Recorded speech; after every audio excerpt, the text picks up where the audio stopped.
Muchas gracias. Es un honor para mí darle a todas y todos una cálida bienvenida a esa defensa del doctoral de la tesis del máster en economía Manuel Sutherland, quien defenderá la tesis Análisis comparativo de los resultados de las políticas económicas realizadas en Bolivia, Venezuela, Uruguay en el contexto de progresismo del periodo 1999 a 2019. Es la primera vez que dirijo una defensa en el sistema venezolano, entonces espero que lo haya entendido muy bien. Em, Tengo ahora conmigo cuatro miembros del distinguido comité doctoral. El doctor Guillermo Guzmán Prudencio, subdirector de Interacción Social, coordinación de la maestría en Desarrollo Económico de la Universidad Mayor de San Andrés en Bolivia. El doctor Albillo Márquez, profesor titular de la Facultad de Economía y Ciencias Sociales, Universidad de los Andes en Colombia. Y doctor Eduardo Cepeda Miramontes, director ejecutivo de Análisis y Prospectiva, Instituto de Planeación Democrática y Prospectiva de la Ciudad de México. Y por fin, doctora Isabel Licia, profesora investigadora, doctora de CENDES en UCB. Eh, la manera en que vamos a proceder será como lo siguiente. Primero voy a dar la palabra al candidato que va a presentar su tesis. Yo voy a controlar el tiempo, como ustedes me han dicho, que no debe exceder los 45 minutos. Y luego el comité tendrá la oportunidad de hacer sus observaciones y por fin el candidato vuelva a contestar a las preguntas y observaciones del comité. Entonces voy a empezar con dar la palabra al candidato Manuel Sutherland, por favor. Este trabajo de investigación se enfoca fundamentalmente en el análisis. En un momento que no había compartido la pantalla. Ah, ok. Ya.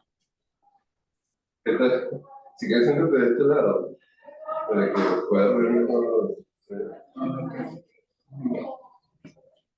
Siguiendo eso un poco. Listo. Ok, ¿ya? Sí, sí, sí. Okay. Eso me lo descuentan, ¿no? Del tiempo. Ok, aquí, ahí estamos, ahora sí. Bueno, el trabajo se enfoca fundamentalmente en el análisis de los elementos centrales de la política económica de tres países, Uruguay, Venezuela y Bolivia, en 20 años. Fundamentalmente son años de el surgimiento del progresismo en Venezuela, que surgió en 1999, y en Uruguay en 2005 y en Bolivia en 2006. La base comparativa de esos tres países podríamos resumirla en tres cosas. Lo primero, la búsqueda de lograr los objetivos de desarrollo sostenible. Lo segundo, que son países que tienen relación con la renta del suelo. En el caso boliviano es minero gasífero, en el caso venezolano es petrolero y en el caso uruguayo es agrícola. Y lo tercero es que se unieron al proyecto progresista. Los tres países estuvieron en el ALBA, estuvieron en la CELAC y estuvieron de alguna manera muy vinculados con un proyecto que vendía la necesidad de cambio social, un cambio social profundo. En el gráfico que vemos a continuación, vemos el PIB en millones de dólares y vemos la caída en rojo o en la línea roja de la economía venezolana. La economía venezolana, a partir de el 99 crece un poco, pero a partir de 2003-2004, cuando estalla el superciclo de materias primas, crece muchísimo y cae estrepitosamente. La escala del gráfico dificulta ver los movimientos de Uruguay y Bolivia, pero las economías de Uruguay y Bolivia crecieron muchísimo. Crecieron, prácticamente se triplicaron en el mismo periodo, y eso que tenían una renta que era una renta más débil, porque la renta petrolera es la renta más potente. La renta gasífera minera es una renta que da menos frutos y la renta agrícola da menos frutos que la gasífera y la minera. A pesar de eso, Venezuela cayó y no pudo sostener la vía de crecimiento. Probablemente Venezuela tenga la tercera peor crisis en la historia del capital, medida como caída del Producto Interno Bruto. Y países como Bolivia tuvieron el segundo mejor desempeño económico medido por PIB de toda América Latina.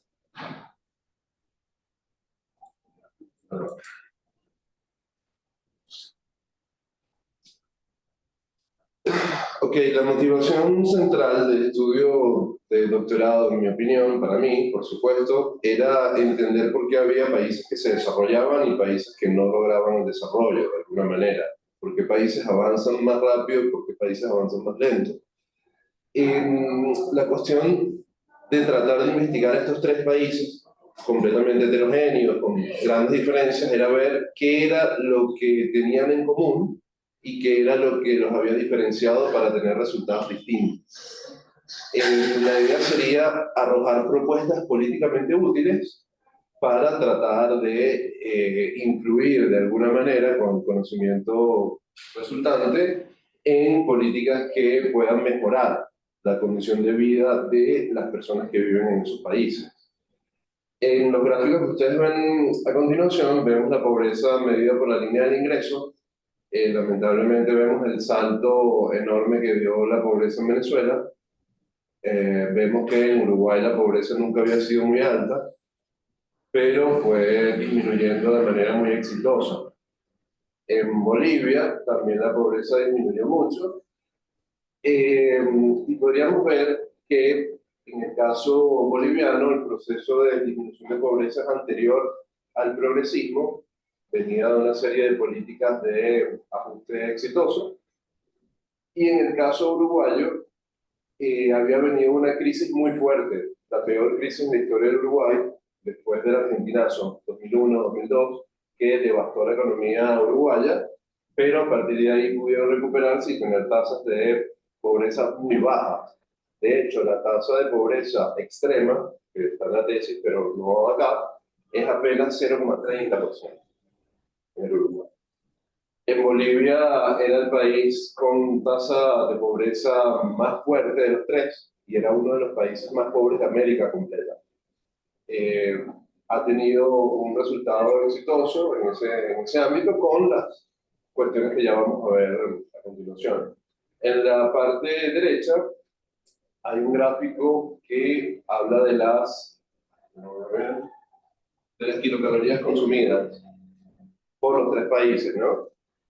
Uruguay y Venezuela estuvieron casi parejos, más o menos en el año 2008, que es el año del pico de la renta petrolera en Venezuela, el pico de la renta en general. El precio del petróleo llegó a ser casi $140 en julio de ese año, y los commodities uruguayos eh, habían crecido mucho de precio también, lo que son la carne, lo que es el trigo y lo que es la industria de la celulosa.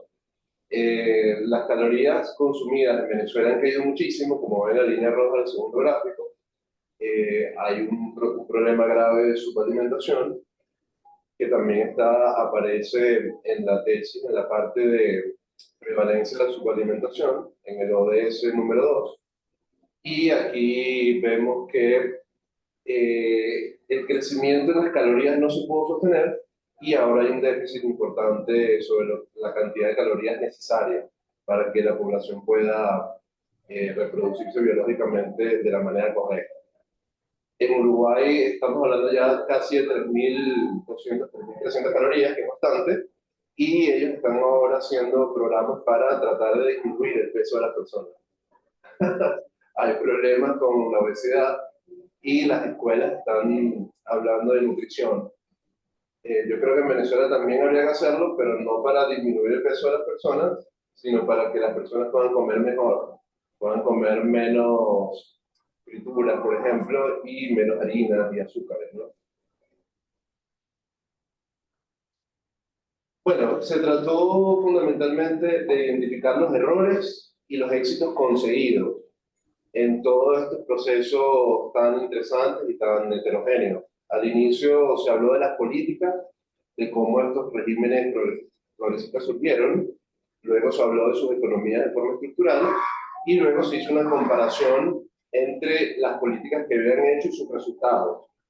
Cada uno de los países tiene, como ustedes ya han visto en la tesis, sus gráficos separados, y tiene los gráficos de la comparación de todos.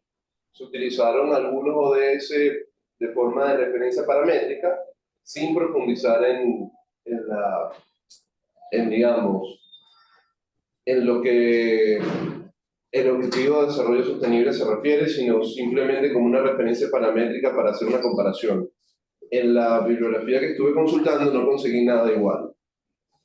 No conseguí ninguna comparación de Bolivia, Venezuela y Uruguay, y tampoco conseguí una comparación que pudiera tener a las ODS como base paramétrica. Entonces puede ser que esta tesis sea un aporte distinto, ¿no? En ese caso.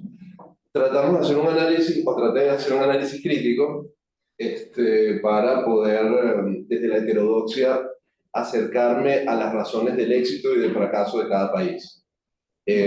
Como ustedes saben, yo he trabajado con la economía, con la crítica de la economía política, lo que la gente llama marxismo, pero generalmente se han utilizado enfoques keynesianos, enfoques también liberales, y no por eso uno es un marxista liberal, sino es una persona que trata de unir varios enfoques para tratar de encontrar la verdad, que para mí es lo más importante, ¿no?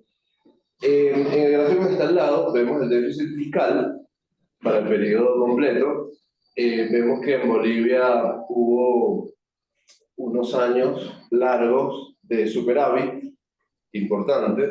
Creo que los países que tienen problemas con la renta necesitan tener superávit o déficits muy bajos y muy controlados. Eso lo vamos a ver al final.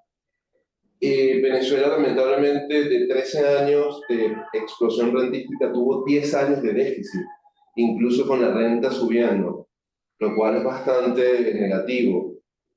Y Uruguay tuvo una política bastante keynesiana, una política de déficit bajos, de 1, 2, 1, 2, para estimular el crecimiento económico. Lamentablemente Bolivia tuvo esos años de superávit y después cayó en un déficit muy, muy fuerte. Vamos a explicar un poco por qué más adelante.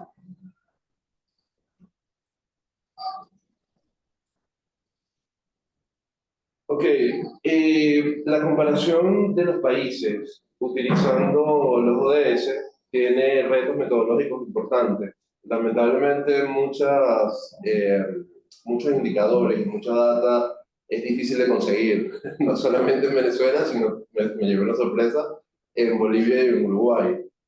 Por ejemplo, yo quería parametrizar lo que es la distribución del ingreso factorial y no se consiguió ninguna data para Bolivia ni para Uruguay, una data larga que sea concisa, ¿no? Para ver la distribución del ingreso entre empleados y empleadores. Eso no se pudo hallar, por ejemplo. Y hay huecos en las datas que tuvo que, de alguna manera, estimarse. Eso está todo explicado en cada uno de los gráficos, donde hubo una estimación para llenar un hueco de data, se colocó. La hipótesis general era que había países que, teniendo, digamos, rasgos ideológicos similares, países progresistas que habían dicho no al neoliberalismo, no a la privatización, etcétera, etcétera, habían llegado a caminos, a resultados muy distintos, desde una ideología similar o un planteamiento político similar y con recursos económicos muy dispares. Porque si nosotros vemos el progresismo en el año 2000 y vemos que Venezuela va a tener un super ingreso petrolero, pensaríamos que Venezuela sería el país que más éxito tendría, porque tendría la base más alta. En 1997, Venezuela tenía el PIB per cápita más alto de América Latina, apenas en 1997. Entonces, a diferencia un poco del análisis materialista clásico, los factores políticos han sido determinantes en este caso. Han sido determinantes en el devenir del desarrollo de estos países. En el gráfico que está ahí, que aparece al lado, vemos en azul el salario en dólares. Ajá. Esta línea es Uruguay, cuyo salario mínimo está por el orden de los 550 para la fecha de la investigación, $550. Y vemos que en Venezuela el salario mínimo con el bono de alimentación llegó a ser, aquí en este pico, 8 veces más alto que en Bolivia y 4 veces más alto que Uruguay. Entonces lo más normal era esperar que desde aquí el salario venezolano también creciera, pero hubo una caída muy pronunciada del salario y ahora la brecha salarial se ha ampliado de una manera estrepitosa. Ahí hay que acotar dos cosas, ¿no? Lo primero es que el salario en Uruguay fue de alguna manera subido o aumentado, incrementado, por una organización sindical muy fuerte, muy sólida. En Uruguay hubo organizaciones sindicales que se reunieron muchísimo con el empresariado, con el gobierno, se hicieron comisiones tripartitas, y esa organización, aunado al aumento de la productividad de la economía, lograron hacer que la clase obrera uruguaya pudiera captar parte de esa renta agrícola y subir de una manera muy importante sus ingresos. En el caso boliviano, el ingreso o las remuneraciones crecieron muchísimo también, se multiplicaron por 5, pero el jurado, el doctor Guillermo, me hizo la acotación que, bueno, también aparece un poco en la tesis, que la mayoría del trabajo en Bolivia es informal y que la mayoría de obreros bolivianos no gana esa cantidad de dinero, cerca del 20% apenas es trabajadores formales. El resto, el 80% está en la informalidad y tiene salarios mucho menores. Entonces también hay que ver ese gráfico con matices.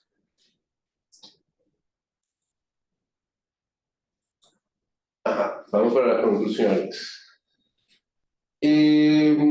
Sin democracia es imposible, sin una democracia bien desarrollada, permitir que las clases trabajadoras puedan acceder a mejoras salariales importantes. Hay ejemplos como China o Vietnam, donde los salarios se han multiplicado por 20, pero tienen contextos históricos muy distintos. En China, que el salario se ha multiplicado por 20, por 30, China nunca había pasado por un proceso democrático y había tenido emperadores, príncipes que habían castigado a la población de una manera brutal y salvaje y les pagaban básicamente con un tazón de arroz. La revolución de Mao y el Partido Comunista vino a mejorar esa situación, sin que yo sea amante del Partido Comunista Chino ni nada que ver, no es mi preferencia política, pero hay otro rol ahí. Y los chinos nunca conocieron la democracia como nosotros. Entonces, para América Latina es esencial la democracia. Hay una parte en la tesis que se habla de Amartya Sen y el libro Libertad y Desarrollo. Es muy importante las economías abiertas, economías que puedan tener una flexibilidad arancelaria dinámica, como la tiene Uruguay, y eliminar cosas como barreras comerciales que atrasen a la producción nacional, como las tiene en este caso un poco Bolivia, con subsidios muy grandes a los combustibles, y como lo ha tenido, por supuesto, Venezuela, con un subsidio a la gasolina, que en 16 años, eso también aparece en la tesis, le hizo perder en costo de oportunidad $183.000 millones. Es el ingreso que pudo haber obtenido PDVSA vendiendo la gasolina a $0.50 el litro. La gasolina en Uruguay, por ejemplo, cuesta 1.50, 1.30 el litro. Otra de las cosas es la necesidad de entender que más allá de la riqueza o pobreza que se pueda generar, el ciudadano necesita libertad.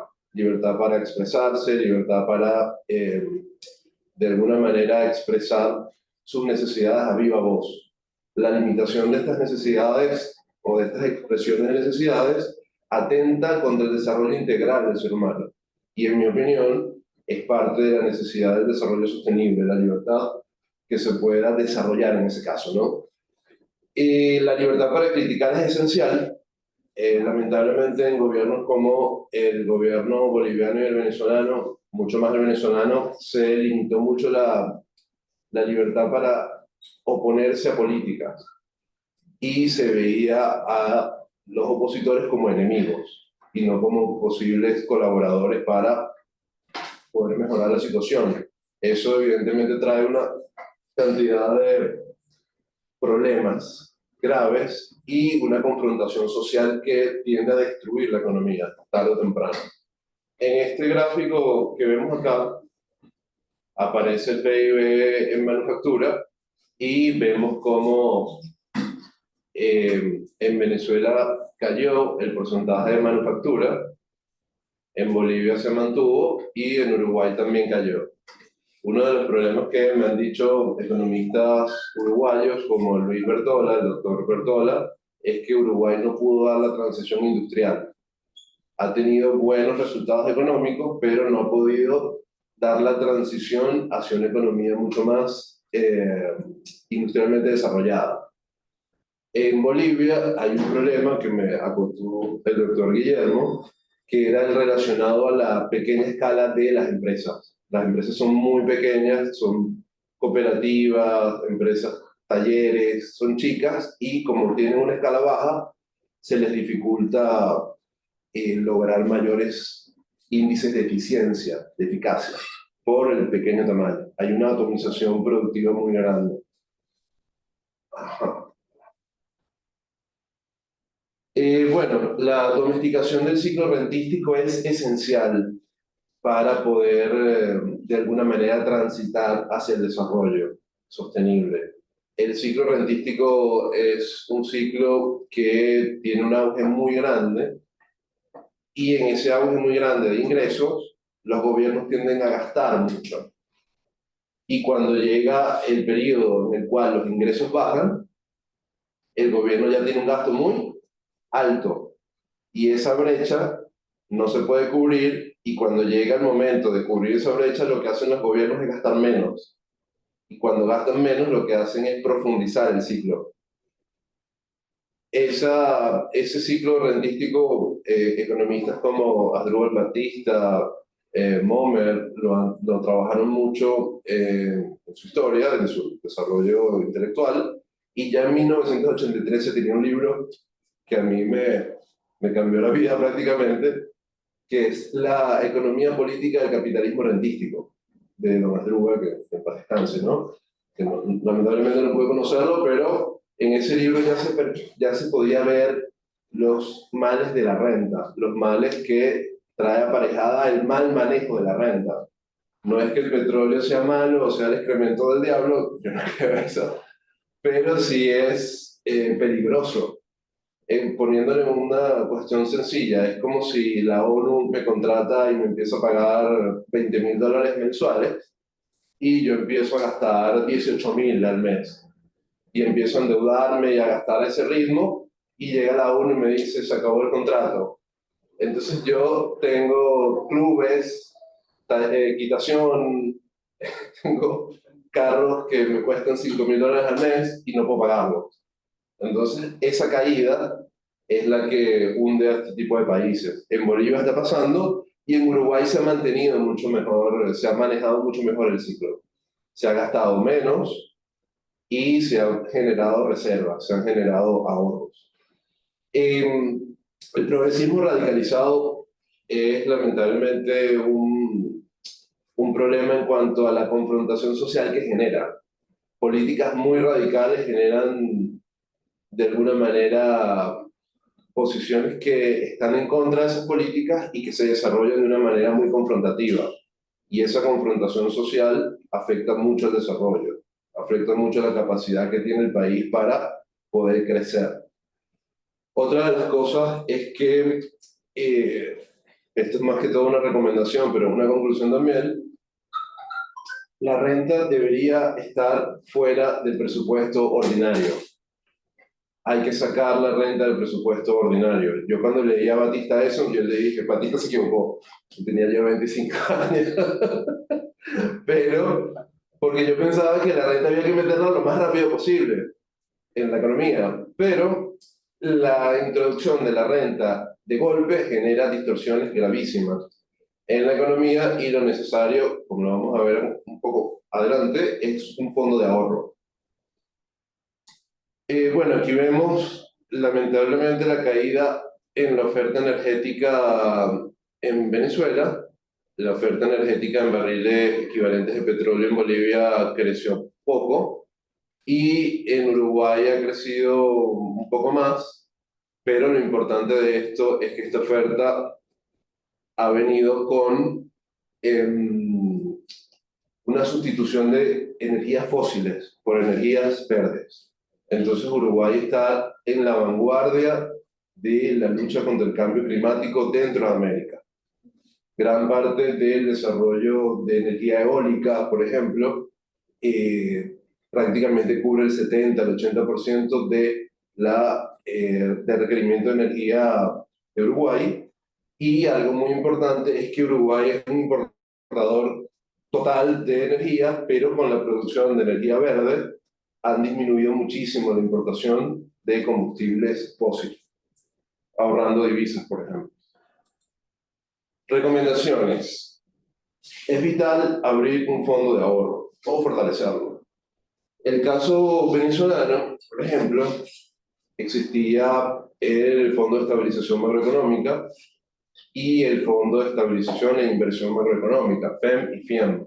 Ambos fondos fueron totalmente vaciados, incluso vaciados en el 2011, cuando el precio del petróleo era 110, 120 dólares. Hubo una política, yo fui asesor del ministro de Planificación en 2007 y como asesor, el ministro me preguntó, ¿qué hacemos con la renta? Y yo le dije, bueno, creo que hay necesidad de ahorrar un poco para el futuro. Y el ministro me dijo, tú eres un tipo simpático, pero eres muy joven para estas cosas. La renta hay que meterla toda y rápido, porque el precio del petróleo siempre va a subir y siempre va a haber más dinero. Y le dije, señor ministro, con todo respeto, lo que he visto en la historia de la renta es el ciclo, que hay un ciclo de auge, un ciclo de caída, auge, caída, y el ciclo de caída nos puede agarrar.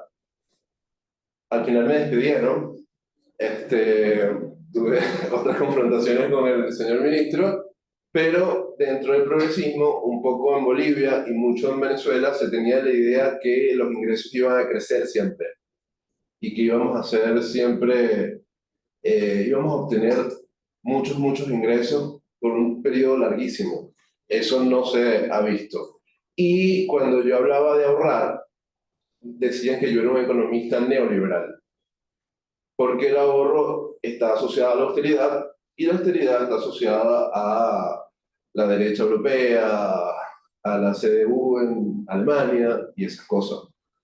Creo que es necesario utilizar las herramientas tecnológicas para una democracia más directa, para que la gente pueda criticar en momentos en caliente, leyes, normativas, y para que pueda proponer. Creo que es necesario limitar o, en mi opinión, eliminar las reelecciones. En Bolivia causó estragos las reelecciones de Evo, cambios de constitución, reformas, autogolpes. En Venezuela ha causado problemas graves también. Creo que en los países de renta alta es necesario limitar la idea de la reelección por de alguna forma genera caudillos, genera esos líderes que te dicen que son indispensables y que tratan de ver a toda la población como siervos. Entonces, la reelección, en mi opinión, debería limitarse, incluso en alcaldías, en gobernaciones, debería haber una rotación burocrática mucho más alta para que haya un dinamismo político mayor. La capacitación de funcionarios es muy importante. En países como China, que tampoco, claro, no es mi modelo, los funcionarios públicos tienen formación, tienen escuela. Hay una escuela de funcionarios públicos y ellos van por lo menos 2 años y les explican, les dicen, los guían y les aprietan y les dicen, mira, hay problemas si te portas mal, hay problemas si se pierde el dinero y hay incluso fusilamiento. En los negocios que se han hecho con Venezuela, en el fondo chino, han fusilado a varios funcionarios chinos por corrupción con el fondo chino Venezuela. Entonces yo no creo que el fusilamiento sea lo ideal, por supuesto, pero creo que es necesario una escuela de formación del funcionariato. En Uruguay se aplicó parcialmente para funcionarios de medio o alto nivel, y en Bolivia y Venezuela es fundamental para que el funcionario tenga capacidades mucho más potentes, ¿no? Una formación se requiere. Ok. La paz política es esencial para transitar hacia para transitar la ruta hacia el desarrollo. Es necesario lograr la paz, pero la paz no debe ser lograda por la fuerza, por la violencia. La paz debe ser lograda por los consensos.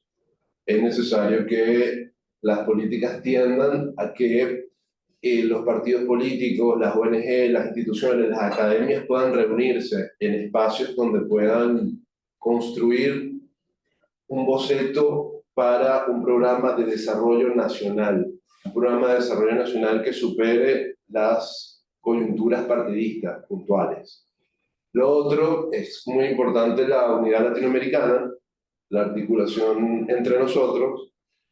Esto es un punto un tanto polémico porque los países de América Latina tienen estructuras económicas similares y la articulación es algo difícil, pero es factible. Escalar la producción es importantísimo, lo que hemos hablado de Bolivia, que tiene empresas muy pequeñas, aunque pueden ser exitosas. Ok, aunque puedan ser exitosas, son todavía muy chicas y necesitan escalar, necesitan producir un poco más fusionándose. En Venezuela pasa un poco lo mismo y en Uruguay, por asunto de escala, es incluso más importante. Uruguay tiene apenas 3.200.000 habitantes, entonces las empresas tienden a ser chicas. Vamos a ir a la última lámina. Bueno, detener la sobrevaluación del tipo de cambio es esencial. Lo estaba conversando con el doctor Guillermo. En Bolivia hubo un proceso de sobrevaluación que todavía se mantiene. El gobierno dijo que un dólar valía 7 bolivianos, 6,83 y lo dejó así. Y ahora las reservas internacionales prácticamente cayeron el 90% comparadas con el 2014 en la actualidad, y hay problemas severos para conseguir dólares, hay colas, hay dificultades gravísimas. Venezuela tuvo una sobrevaluación de algo así como 100 millones por ciento. En un momento dado, el dólar oficial estaba en 10 bolívares y el paralelo estaba en 490.000. Y todavía se vendían divisas. Entonces, esa sobrevaluación cambiaria que viene muy adherida a la renta, es necesario cortarla, hacer normas que impidan que estos tipos de cambios se sobrevalúen o se aprecien. Otra cosa importante es que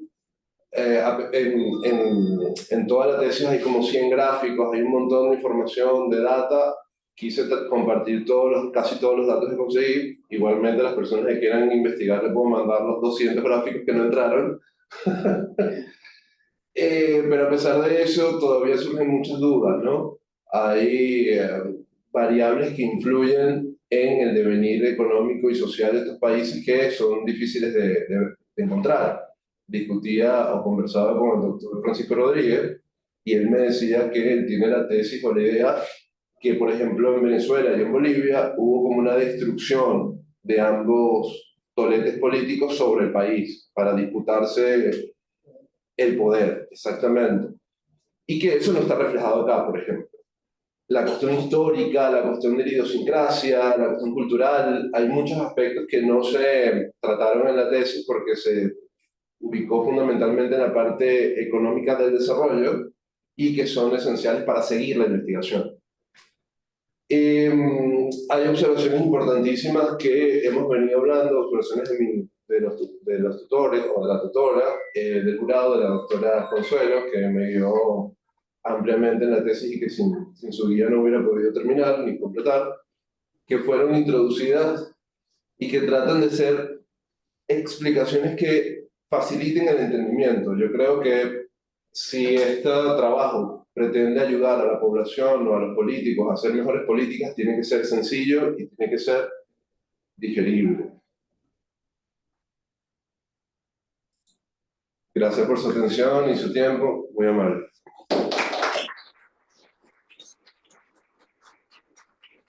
Muchísimas gracias, Manuel, por una presentación muy clara, excelente. Ahora voy a dar la palabra, creo que vamos en el orden en que entraron en la reunión, entonces voy a dar la palabra primero al doctor Guillermo Guzmán, por favor.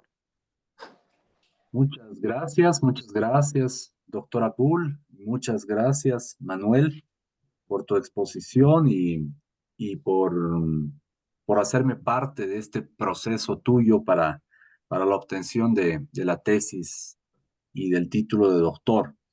Solamente como una acotación, el día de hoy, 17 de septiembre, pues son 10 años exactamente del día en que yo defendí mi tesis.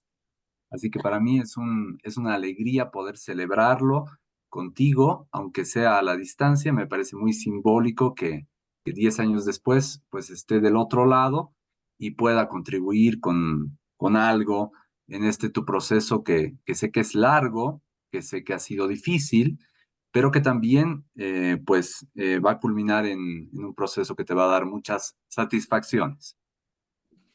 Dicho esto, pues en primer lugar yo quería alabar algunos puntos importantes de tu tesis, ¿no?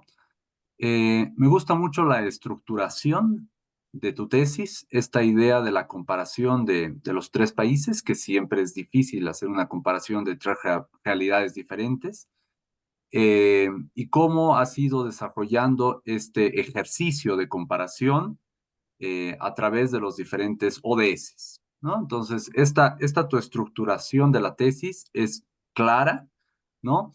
Y nos va llevando de un análisis al siguiente, al siguiente, al siguiente, ¿no? Lo cual hace una tesis dinámica, una tesis ordenada, una tesis clara, ¿no? En ese sentido, son todas felicitaciones para ti. También tu escritura eh, es bastante clara y tu exposición ha sido muy concisa. De hecho, yo creo que excesivamente concisa, ¿no? La tesis, el documento, pues nos cuenta mucho más de lo que, evidentemente, dadas las restricciones del tiempo, nos puedes contar en tu exposición, ¿no? Pero también entiendo de que existen estas restricciones y que todos nosotros hemos leído tu tesis a profundidad, así que conocemos las cosas que algunas veces simplemente has comentado que están ahí, pero que no has podido exponer a detalle, ¿no? Entonces, por ese lado también para mí son felicitaciones, ¿no? Em, Finalmente, también me gusta, y quiero ponerlo en alto, tu esfuerzo por encontrar siempre un equilibrio de análisis que eluda de alguna manera debates políticos estériles, ¿no? Esto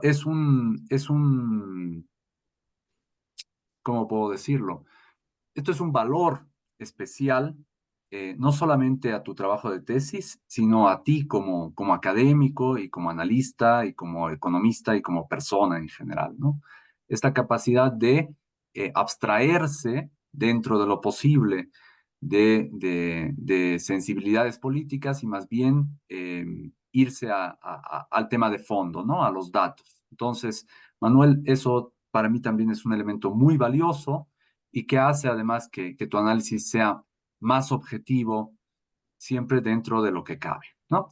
Estos son, como ves, todo para mí elementos de alabanza, es un laudatum, ¿no? Extenso, pero creo que hay que señalarlo, ¿no? Bueno, específicamente ya entrando en materia sobre tu tesis en concreto, ¿no? Yo creo que has hecho una serie de recomendaciones, diremos, de política en muchísimos ámbitos, ¿no? Solamente voy a citar algunos de ellos. Por ejemplo, has hablado de la necesidad de tener, por ejemplo, reglas fiscales, ¿no? Has hablado de alguna manera de esta idea de esterilizar las rentas, ¿no? O de sacarlas de los gastos corrientes, por un lado. También has hablado de esta necesidad, perdón, no sé si me escuchas, ¿sí? También has hablado de esta necesidad de institucionalización, ¿no? De generar alguna manera de canalizar carreras del funcionariato, ¿no? De los funcionarios públicos. Y también has hablado de, por ejemplo, no sé, evitar estos tipos de cambios sobrevaluados, ¿no? Que es el caso venezolano y también el caso boliviano actualmente, ¿no? Y todas son recomendaciones de política sensatas, razonables y valederas. Pero mi pregunta es la siguiente, ¿no? Cuando yo veo la evolución de Bolivia en los últimos 20 años, ¿no? Veo que muchas de estas políticas que tú planteas, no solamente que estaban ahí, sino que estaban ahí hace mucho tiempo, ¿no? Es decir, por ejemplo, teníamos una ley del funcionario público que intentaba crear funcionarios de carrera desde finales de los 80 o principios de los 90, ¿no? O sea, esta ley existía. Teníamos un sistema de tipo de cambio flotante, ¿no? Una flotación sucia, un crowding peg dentro de una institución, dentro del Banco Central, el bolsín del tipo de cambio, ¿no? Y teníamos un sistema que fluctuaba justamente para evitar estas sobrevaloraciones del tipo de cambio o sobre evaluaciones del tipo de cambio. Entonces, yo más bien he visto que estas políticas que tú propones como sugerencias esenciales y valederas, ante la inminencia de una renta extractiva potente, como ha sido el caso que ha sufrido Bolivia o que ha vivido Bolivia en los años, principios de los años 2000 hasta el 2014 aproximadamente, todas estas construcciones institucionales se han destruido, ¿no? Entonces, mi pregunta es, ¿cómo manejas cuál es tu respuesta ante esto? O sea, teníamos unas instituciones y más bien el superboom de materias primas y el excesivo gasto ha contribuido a su destrucción, ¿no? O sea, la idea central o la pregunta central que intento hacerte llegar es, ¿cómo se puede construir instituciones cuando las rentas extractivas más bien tienden a su destrucción, ¿no? Este es el tema central. Y en el caso venezolano vemos una historia parecida, ¿no? Nosotros, los bolivianos, pero otros latinoamericanos también, admirábamos el sistema institucional venezolano, que seguramente era imperfecto, ¿no? Pero, por ejemplo, admirábamos el sistema educativo venezolano en los años 70, ¿no? Eran las universidades más potentes, con mejores docentes, con mayores avances, ¿no? Para Latinoamérica, ¿no? Y hemos visto lo mismo, ¿no? Un crecimiento excesivo de la renta petrolera y cómo esto ha ido en desmedro de toda la institucionalidad, que actualmente es prácticamente inexistente, ¿no? Entonces, esa es la pregunta. Más allá de las recomendaciones específicas en ámbitos concretos, ¿no? ¿Cuál es la manera de construir instituciones cuando las rentas van en sentido contrario, ¿no? Cuando los booms de materias primas más bien tienden a destruir la institucionalidad. Gracias.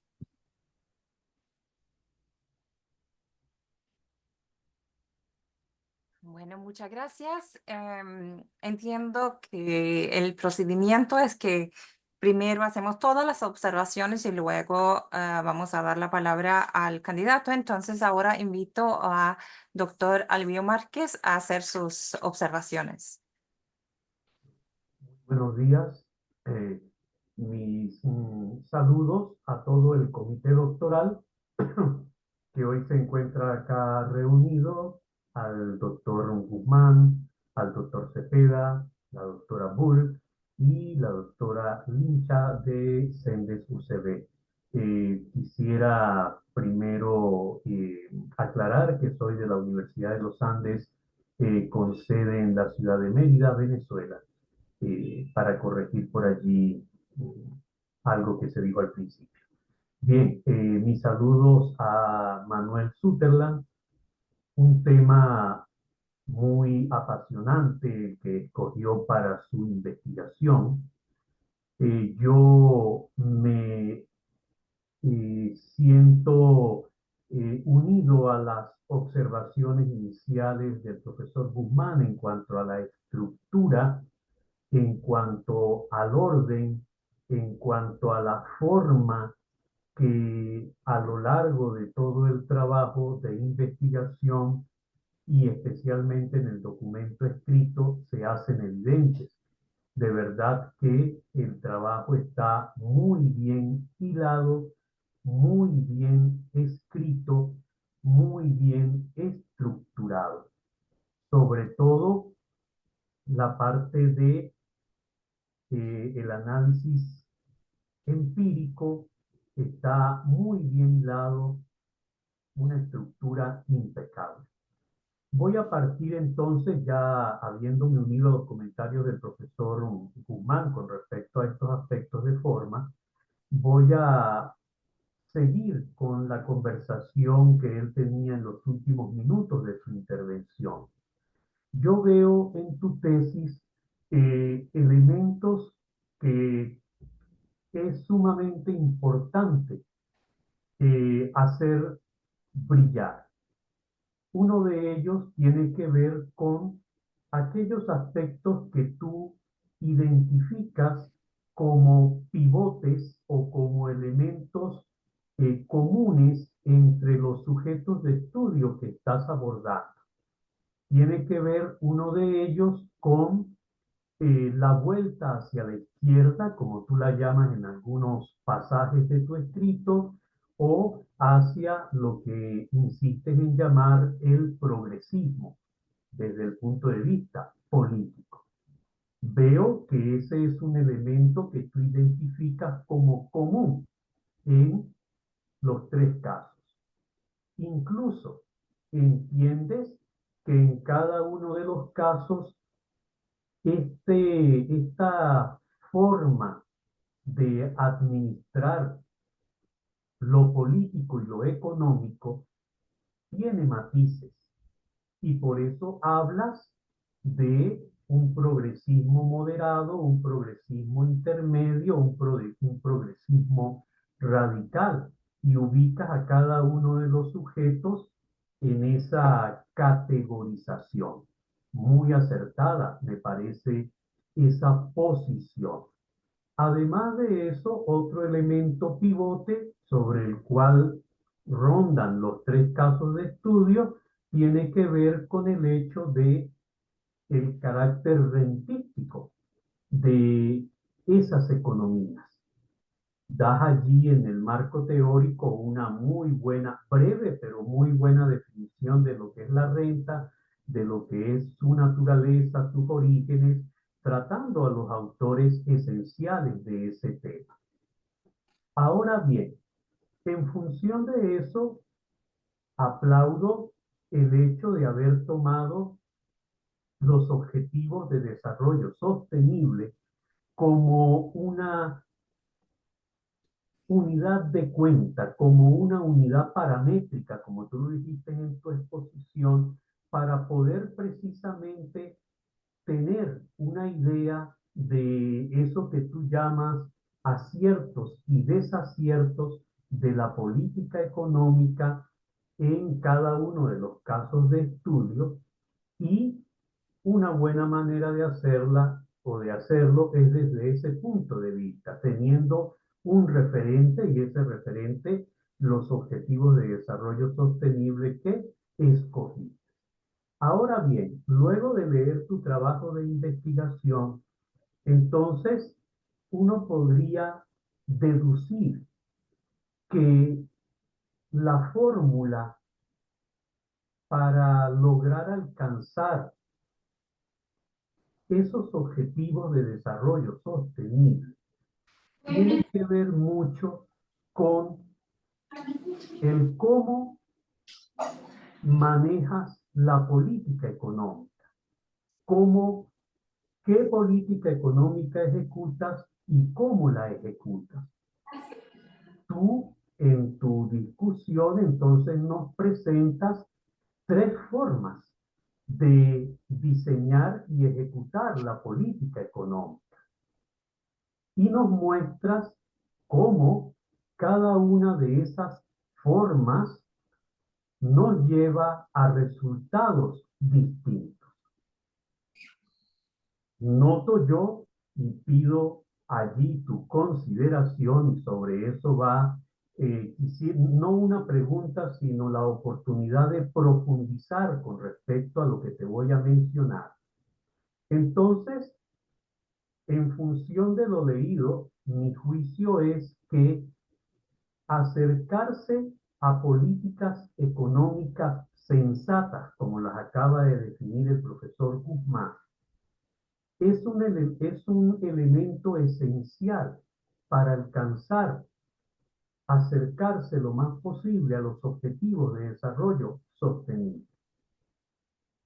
Independientemente de qué tan progresistas seas, radical, intermedio o moderado, precisamente es la forma como aplicas la política económica, la forma sensata de seguir, digamos, los cánones con respecto a política económica, lo que uno llamaría el pragmatismo económico, lo que te puede llevar, independientemente de tu grado de progresismo, a alcanzar esos objetivos de una mejor manera.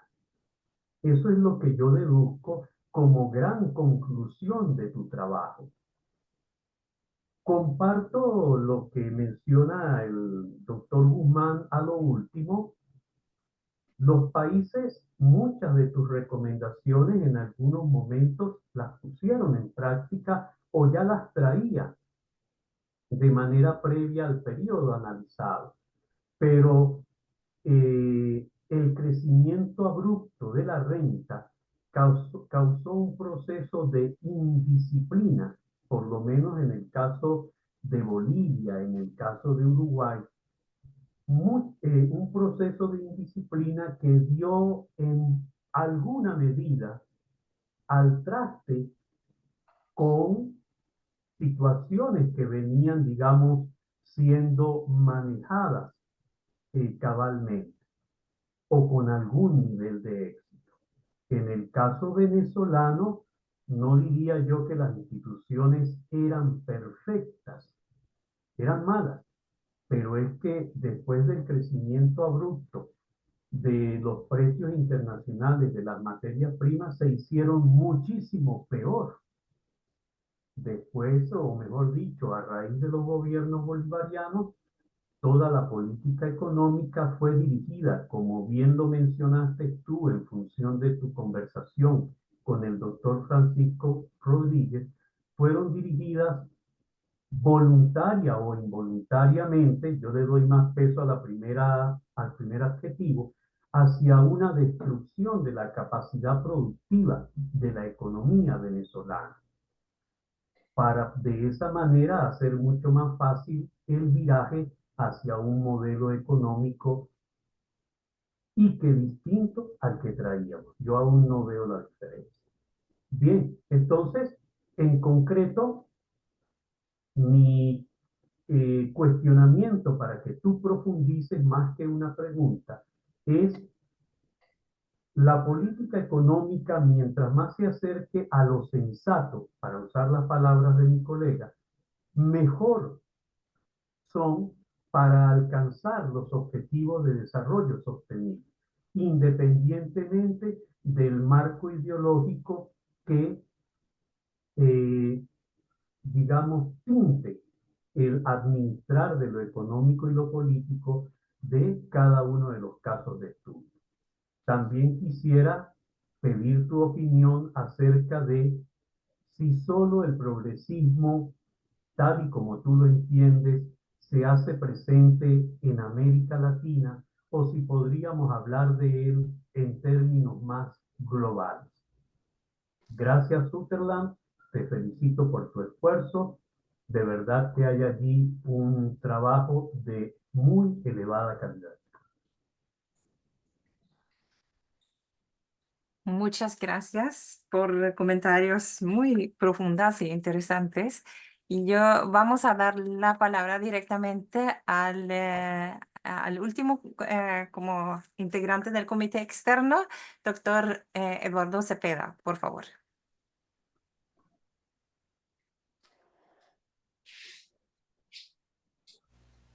Buenos días. Muchas gracias por la invitación para ser parte de este jurado. Siempre agradable tener la oportunidad de leer trabajos que aún no han sido publicados y trabajos que hacen aportaciones importantes al pensamiento. Pues muy rápidamente, tal vez siguiendo un estilo un poco diferente a nuestro estilo latinoamericano de interacción académica. Hace muchos años que ya no soy académico, pero yo quisiera plantear algunos elementos de reflexión a Manuel y a todos nosotros que tienen que ver un poco con mi experiencia. Políticas económicas entiendo por lo planteado en la tesis y por el resumen, que siempre es muy importante escuchar con mucha atención, el resumen que nos hizo el día de hoy Manuel, que hay dos elementos básicos, es políticas económicas que deben, sensatas como se ha llegado a plantear aquí, políticas económicas sensatas y un ambiente político estable, ¿verdad? Es un poco lo que yo logro captar como filtrándose. Pero entonces, una de mis primeras anotaciones es, bueno, ¿y qué es una política sensata? Una política, lo que hemos llamado una política sensata ha venido variando a lo largo de los años. Las economías latinoamericanas se caracterizaron en todo el periodo de estabilización de los años 50 y 60 por la sobrevaluación de sus monedas, y hubo varios milagros latinoamericanos, ¿verdad? Y que estaban con una sobrevaluación de su moneda. Actualmente cambiaron las circunstancias, una política sensata en aquellos momentos no es sensata hoy en día o qué está sucediendo. Y luego, me parece que esta es una invitación, me parece que pensar que basta tener la parte técnica de la política económica, la parte, digamos, filosófica de un adecuado contexto político, basta para lograr el desarrollo. A mí mi punto de vista, y lo pongo por delante, para que haya alguna reacción de Manuel, creo que además hay que tener una estrategia de desarrollo. Y esa estrategia de desarrollo tiene que ser claramente y conscientemente de largo plazo. A mí me parece que los ejemplos que ha habido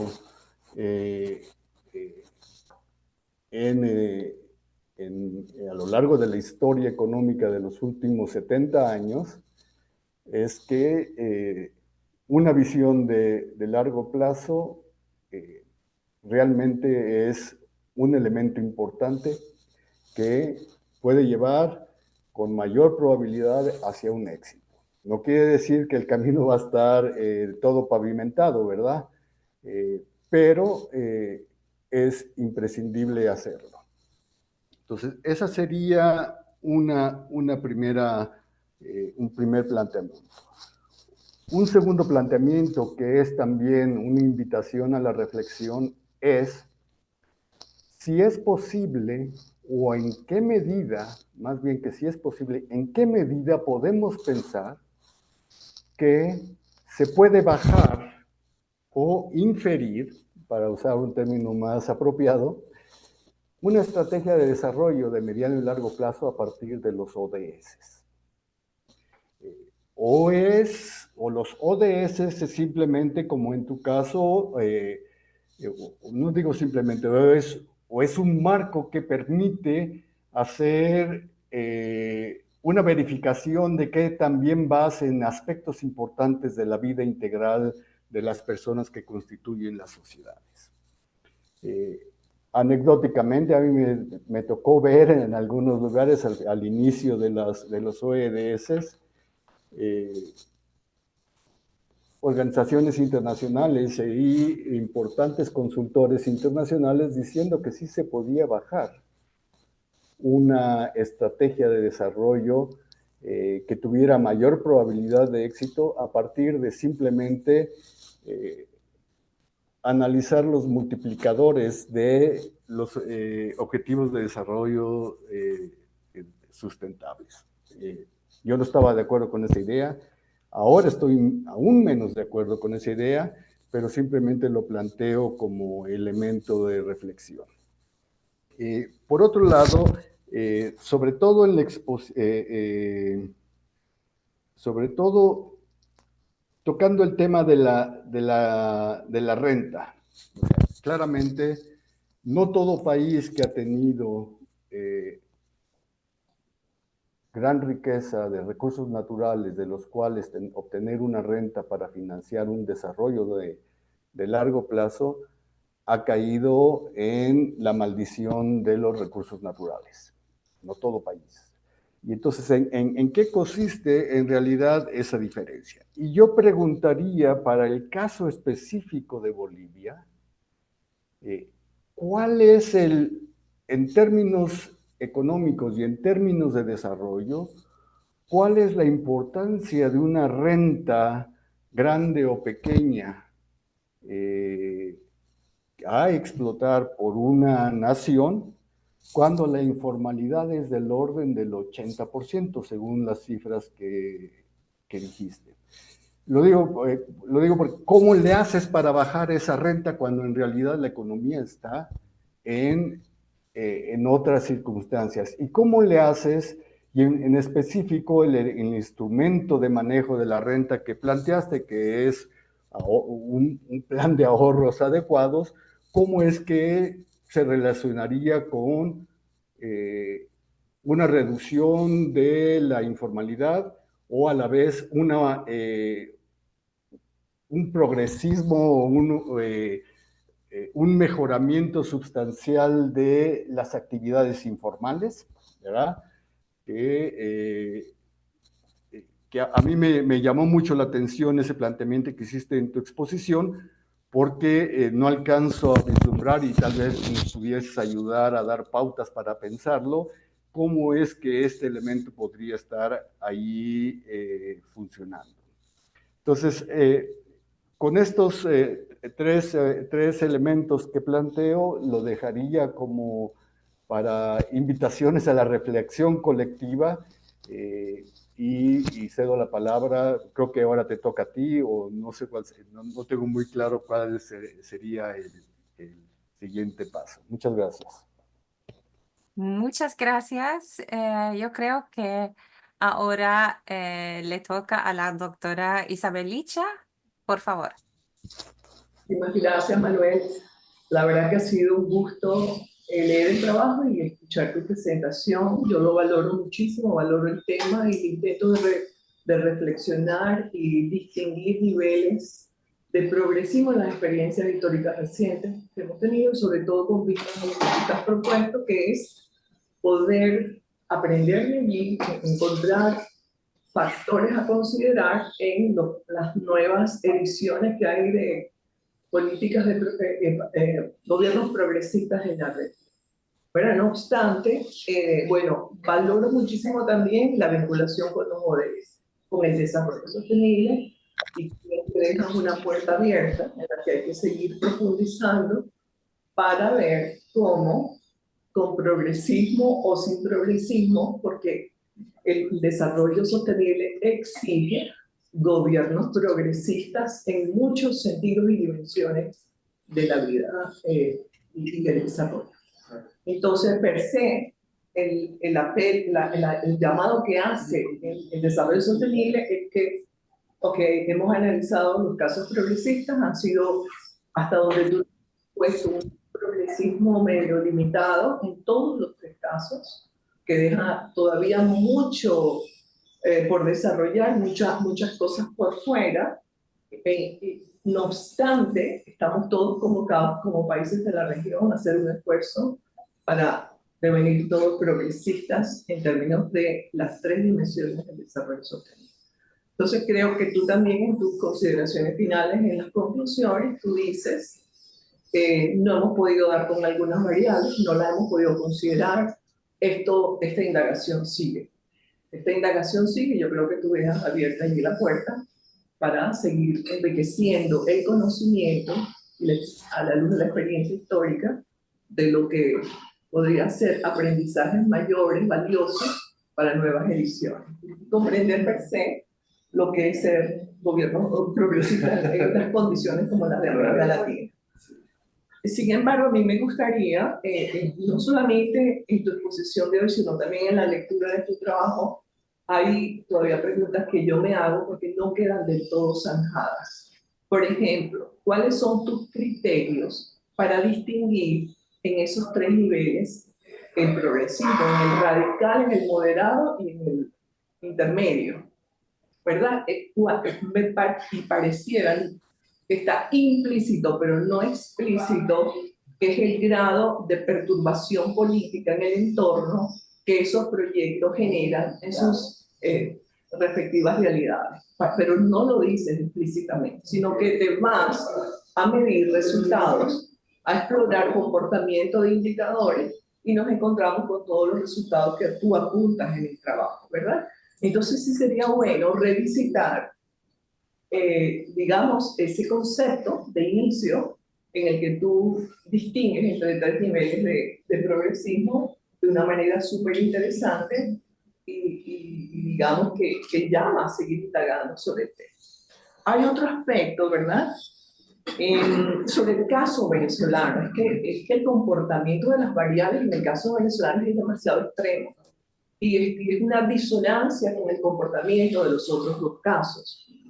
Yo te hago la pregunta, en lugar de tomar 1999 y 2019, ¿qué pasa si tomas 1999, 2015 y analizas los tres casos? Los resultados hubiesen sido demasiado disímiles o muy, digamos, convergentes. Allí hay un aprendizaje también que indagar, que generar con ese análisis, porque sabemos que el desplome del precio del petróleo y que las sanciones financieras y económicas también dejaron su impronta, sus restricciones en todo el proceso de desarrollo del país. Y otra pregunta que tengo es, que tiene que ver, por ejemplo, con una afirmación que tú hiciste en las conclusiones sobre la democracia importa para un país, un gobierno progresista, y no es la denegación de la democracia importa. Pero también dices la paz política. Yo creo que la democracia no es paz política. La democracia es conflicto y consenso. Es construcción continua de un consenso entre actores clave y empoderados. Entonces, allí habría también que, yo estoy de acuerdo, que entonces lo que también le ha faltado a toda esta experiencia, no sé, unas en mayor grado, otras en menor grado, sobre todo en los casos más polarizados, que a mí me parece que son Bolivia y Venezuela, pero mucho más extremos, es cómo se han comportado los actores clave, dónde ha estado la dificultad para construir consensos y cómo se profundiza la democracia para, como contexto y base de sustento de gobiernos progresistas en el mundo, no solamente en la región, sino en el mundo. Esas serían digamos, mis aportes, mis preguntas respecto de tu trabajo y no sé, tenía por aquí em, cosas que tú dices, por ejemplo, en el trabajo sobre, en passant, rapidito, tú dices, casi todas esas políticas fueron asistencialistas. Yo no creo que hayan sido asistencialistas, yo creo que ellas invirtieron en educación, en salud, en protección social, en inclusión social, y yo creo que allí hay que darle el debido peso a ese tipo de política que estaba ausente en la región porque no forma parte del ideario neoliberal que precedió esas experiencias. Entonces también dice, eh, eh, ajá, que todos partieron de las mismas condiciones similares económicas, por ejemplo, recesión en la apropiación, apropiación de la renta, industrialización, neoliberalismo, boom de las commodities, etc. Estos fueron como denominadores comunes, pero en medio de esos denominadores comunes, ¿qué es lo que es específico a esos gobiernos progresistas, sobre todo en materia que tiene que ver con inclusión, distribución de riquezas? Yo creo que eran todas políticas redistributivas en buena medida, pero fracasaron. Esa es la pregunta. Bueno, gracias y nada, te deseo mucho éxito.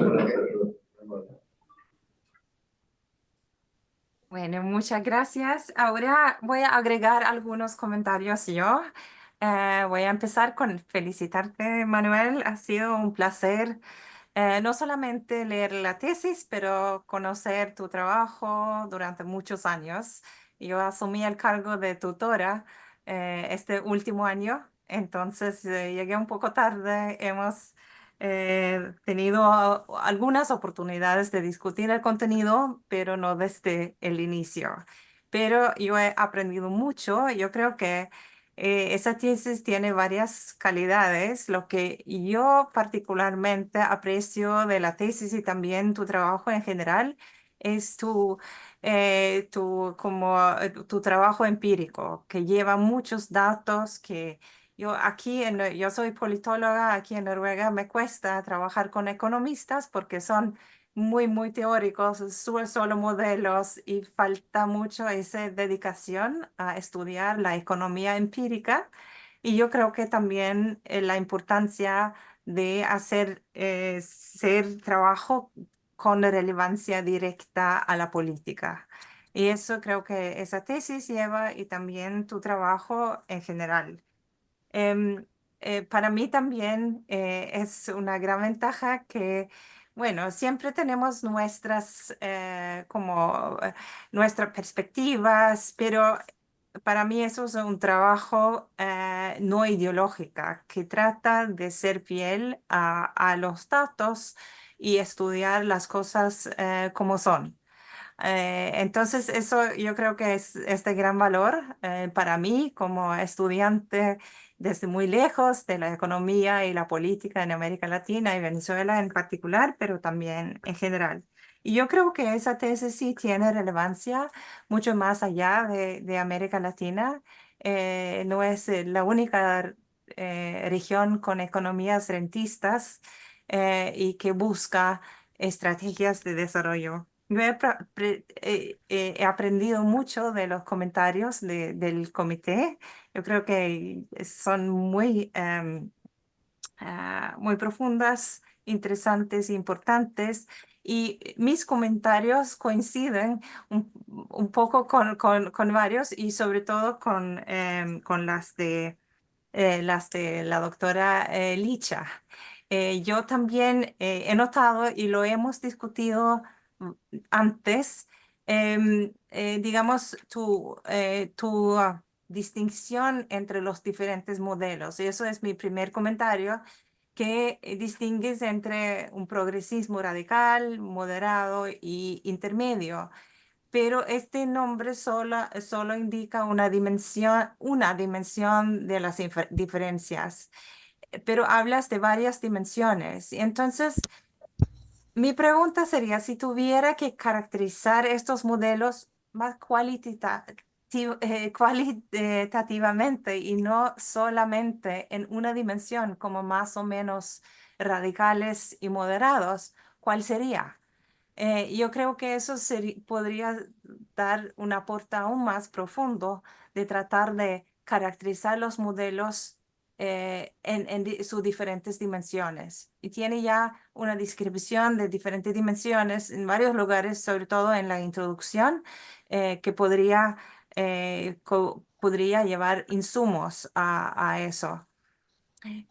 También me preguntó un poco sobre el caso de Venezuela, y yo sé que has escrito bastante sobre el tema de las sanciones, la caída brutal del precio del petróleo en 2014, pero en la tesis lo comentas solamente, como muy superficial. Entonces, me gustaría que comentarías un poco más cuál ha sido el impacto de eso, bueno, desde 2017 por lo menos, y si la conclusión podría ser distinta si no fuera por las sanciones externas. Mi tercer comentario tiene que ver con la selección de los casos, porque no comentas, yo creo que no hay una discusión sobre por qué estudiar Bolivia, Venezuela y Uruguay. ¿Por qué no Ecuador? ¿Por qué no Argentina o otro país? Em, y yo creo que eso también es importante para tu argumento. Planteas bueno, han implementado diferentes políticas o por eso sus trayectorias han sido distintas, pero em, si elegiste estos países justamente por sus trayectorias distintas, sería un poco una argumentación un poco circular. Entonces, me gustaría que comentarías un poco por qué elegiste estos tres casos y no otros. Em, bueno, y para terminar, y eso es más una pregunta por curiosidad. Ahora sabemos cuál ha sido el resultado, la crisis en que Venezuela se encuentra. ¿Qué harías ahora? ¿Cuáles serían las políticas sensatas, como hablas de política sensata ahora, para salir de esta situación? Bueno, la situación económica, pero también la crisis institucional en que se encuentra varios, o por lo menos en diferentes medidas, estos países. Bueno, con eso termino y reitero que ha sido un gran placer conocer el trabajo, tanto la tesis como otros trabajos que has hecho, y te felicito por fin había llegado a este día. Y luego doy la palabra al candidato. Manuel, por favor. Bueno, primero estoy muy contento con todas las opiniones y contribuciones. La verdad me alegra mucho que la tesis les haya parecido un trabajo útil. Me alegra mucho que la tesis les haya parecido un trabajo útil. Fue un trabajo muy complicado por la cuestión empírica.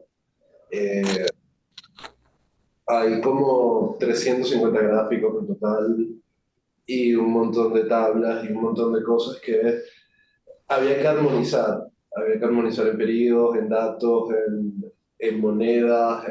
Fue un trabajo muy largo y fue un trabajo pesado, ¿no? Lo segundo es que muchas personas me ayudaron y me dieron algunas guías sobre cada uno de los países. Yo estuve varias veces y he estado en Bolivia.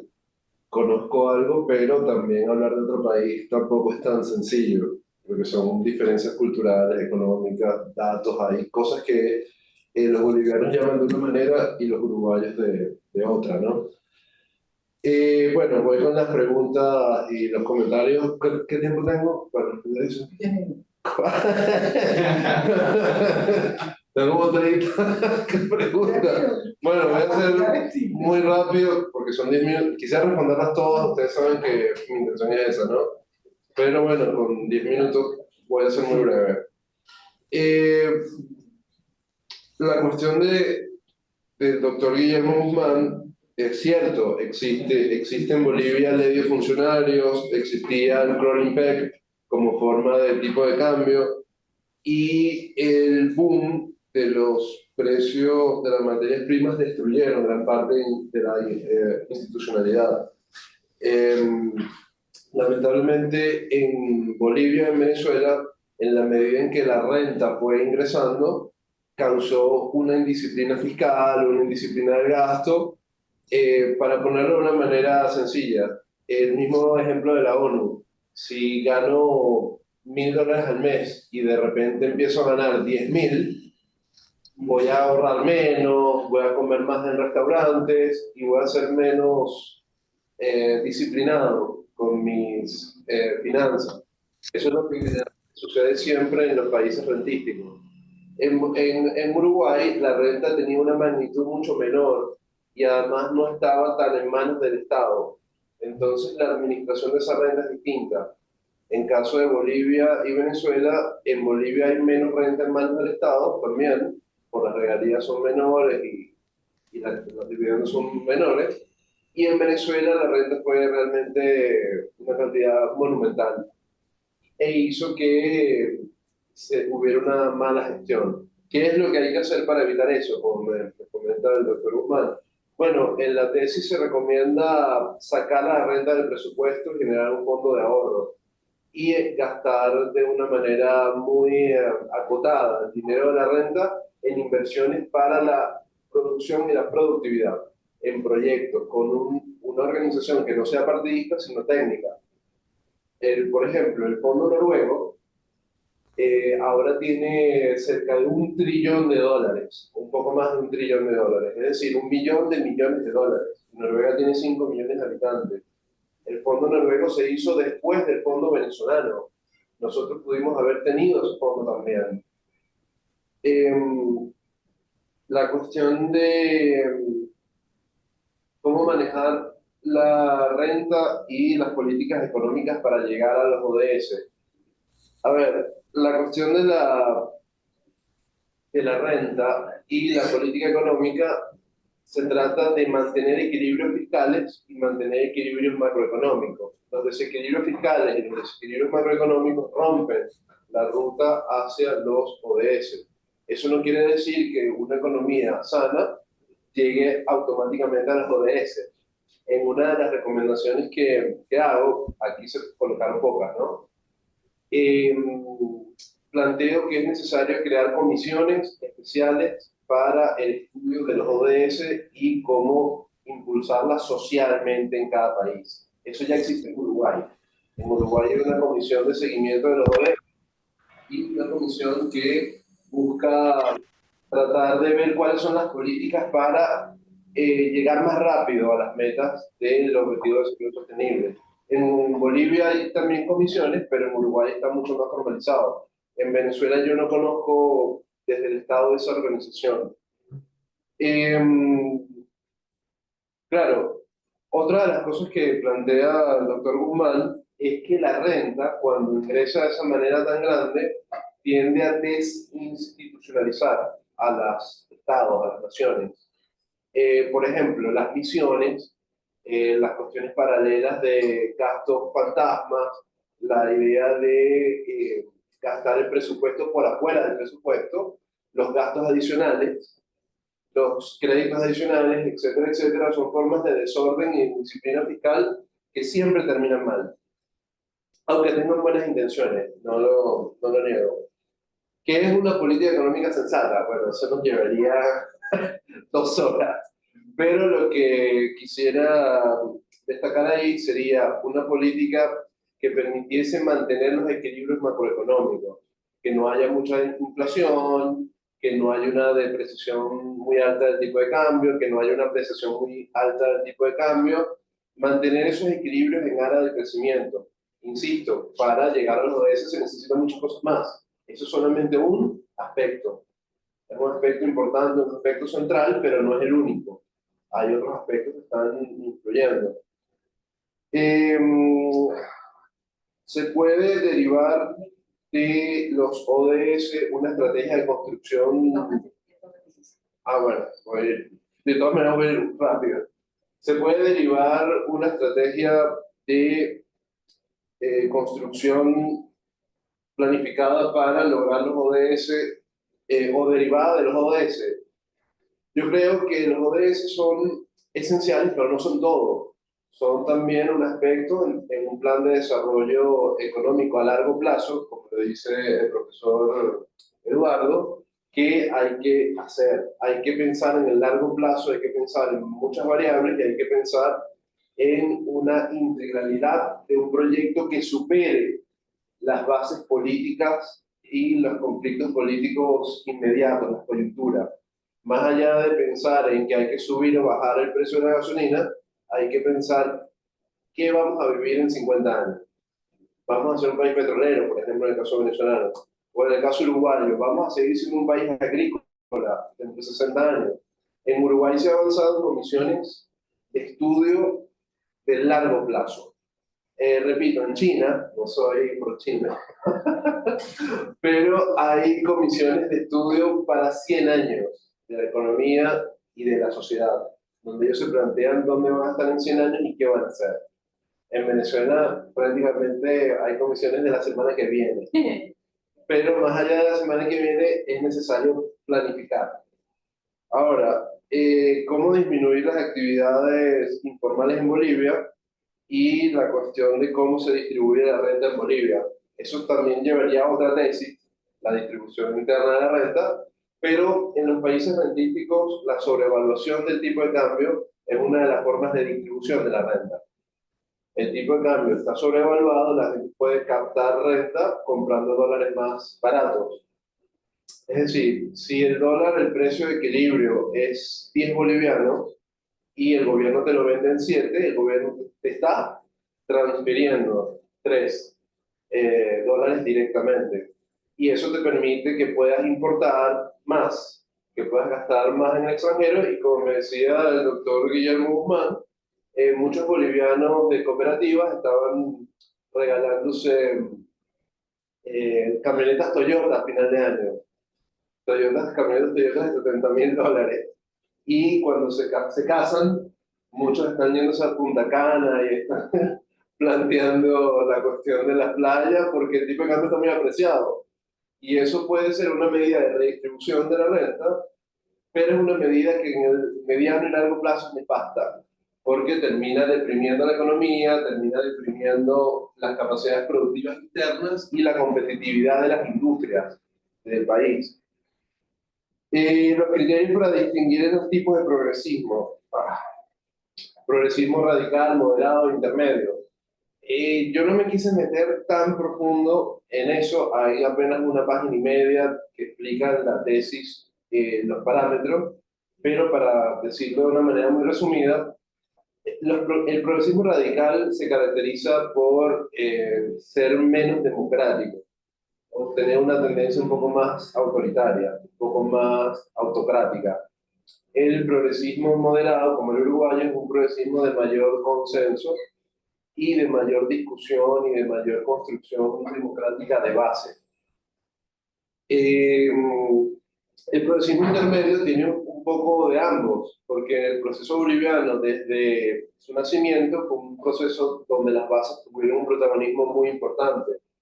Y ese protagonismo de las bases, de los indígenas, de los mineros, de las cooperativas, de las bases sociales, permite que haya más pluralidad en la toma de decisiones. En el caso venezolano, hay un elemento militar muy fuerte y un elemento de autoridad y de mando muy duro de una autoridad. Igual pasa un poco en la economía. Los progresismos radicales tienden a ser muy interventores, a expropiar, a comprar, a estatizar y a que el Estado tenga un papel muy grande. En los progresismos más moderados, el Estado tiene un rol, pero no es un rol tan protagonista, es un rol donde el Estado dirige, permanece, ayuda, hace cosas, pero tampoco es un Estado omnipresente. La cuestión del asistencialismo. A ver, yo estoy totalmente a favor de la seguridad social, de la salud pública, de la educación pública. Yo soy un hijo de la educación pública, fundamentalmente. Cuando me refiero a asistencialismo, no le doy un toque negativo al término.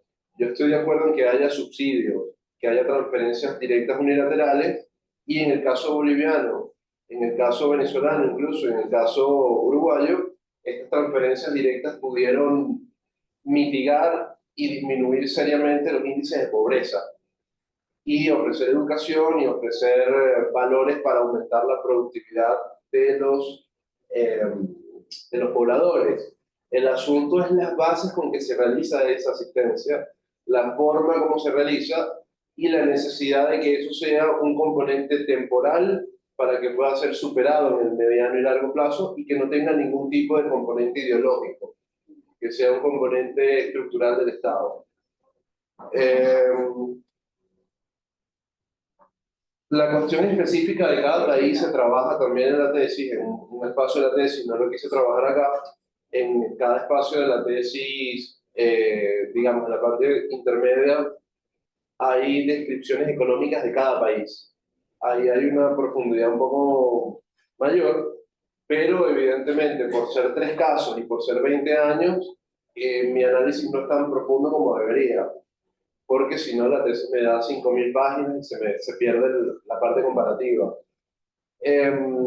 La relevancia de América Latina, del progresismo y la idea del rentismo. Cuando estuve en Alemania el año pasado, en Kassel, me tocó dar una exposición en la universidad sobre la renta petrolera, etc. Y cuando terminé la exposición, amigos del Magreb, de Argelia, de Libia, se me acercaron y me dijeron, es exactamente lo mismo que sucede acá. Y yo dije, no, Venezuela no puede ser exactamente lo que sucede allá. Y ellos me dijeron, los problemas de la renta, el problema de la falta de instituciones, el problema de la arbitrariedad, de las autoridades, es exactamente lo mismo, parece que te hubieras copiado mi trabajo. Yo dije, bueno, no, yo no leo eso, pero es algo que es común en muchos países. Nunca he estado en Asia, pero también hay espacios donde tienen esa coincidencia. Ajá. Bueno, la cuestión de la periodicidad de la tesis y la selección de los países. Con eso cierro, ¿no? La periodicidad es un problema, porque cada periodo del progresismo arranca en distintos años. Habíamos dicho que Uruguay es 2005, Venezuela es 1999, Bolivia es 2006, y terminan dos en 2019 y el de Venezuela que ha continuado en otra cosa. Eso genera dificultades en la comparación porque, digamos, tuvieron periodos de auge y caída muy distintos. En 2015, cuando el precio del petróleo bajan, cuando vienen las sanciones, ya Venezuela tenía casi 16 años del proceso, y otros países tenían mucho menos tiempo. Entonces, eso hizo una dificultad comparativa importante. La cuestión de las sanciones en Venezuela entran en agosto de 2017 y afectan evidentemente a la economía. Yo hice un trabajo para la ONU sobre las sanciones y lo discutimos con gente de la Secretaría, donde explica cómo las sanciones afectan directamente a la economía, disminuyen los ingresos, disminuyen el dinero disponible de los estados, etc.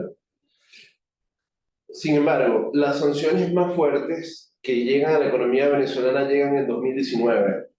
y la pandemia llega en 2019. Entonces yo creí que por las sanciones y por la pandemia había que terminar el proceso en 2019 para que no, esos factores no intervinieran de una manera muy drástica. Igualmente, como me dijo el doctor Rodríguez, hay muchos problemas políticos que no están en la tesis. El problema de la media luna, los golpes de Estado del 2001-2002, los paros, etcétera. Pero si se incluían y nos íbamos por el lado político, era prácticamente imposible avanzar. Entonces, la tesis tiene esas cositas que deben ser parchadas, pero ya eso sería un trabajo de un colectivo, porque hay cosas políticas que se escapan a mis capacidades, ¿no? Y lo último, la crisis institucional, política, económica venezolana actual. ¿Cómo salir de ella? Que es la pregunta de mi tutora. Yo creo que si contesto eso, me meten preso. Me meten preso y me... Sí, ya. Bueno, aquí tengo a mi abogado, por si acaso, para hacer una respuesta. Pero partiendo de eso, diría muy brevemente, Venezuela necesita... Ajá. No se acepta. Sí, Venezuela necesita una paz social, necesita una paz política, y yo creo que la paz política parte de la verdad y del reconocimiento de todas las cosas que han sucedido. En mi opinión breve, debería haber una explicación profunda de lo que ha pasado en las elecciones hace poco. Debería haber una auditoría profunda, internacional, seria, que identifique lo que ha sucedido realmente, y debería haber un proceso de reconciliación nacional para crear de alguna manera un proyecto que a mediano y largo plazo encuentre a los venezolanos coincidencias para poder crecer juntos y poder avanzar. ¿Ah? La pregunta es, ¿de Bolivia? También. Uruguay. Claro, en el caso boliviano, yo creo que la cuestión política, la división entre Arce y Evo, lo que sucedió en 2019, todo ha sido producto de esa confrontación en el intento, voy a ser un poco crítico en esto, en el intento más de extender su periodo presidencial, de extender su tiempo en el poder, ha sido muy duro, y creo que la alternabilidad es muy importante en los procesos democráticos y en los procesos políticos. En el caso uruguayo es un caso ejemplar. El presidente de Uruguay, Tabaré Vázquez, entregó el poder a Luis Lacalle Pou en el 2019, que era del partido de derecha tradicional uruguayo, y lo entregó feliz, tranquilo, contento, sin problemas, sin ninguna duda. La diferencia de votos fue poquísima, fue 0.5 o 1%, pero inmediatamente salió a reconocer. El Frente Amplio había hecho un milagro económico en Uruguay prácticamente, y a pesar de eso la gente lo votó en contra. Pero es de entender que la gente quiere cambios, que la democracia es dinámica y hay que respetar la decisión de las personas. Hay que respetar la decisión del verdadero soberano, que es la población. En Uruguay se respetó, hubo una entrega ordenada del poder, y hay muchos proyectos que están haciendo entre oposición y gobierno para empujar el país hacia adelante. Yo creo que hacia allá debemos ir. Gracias.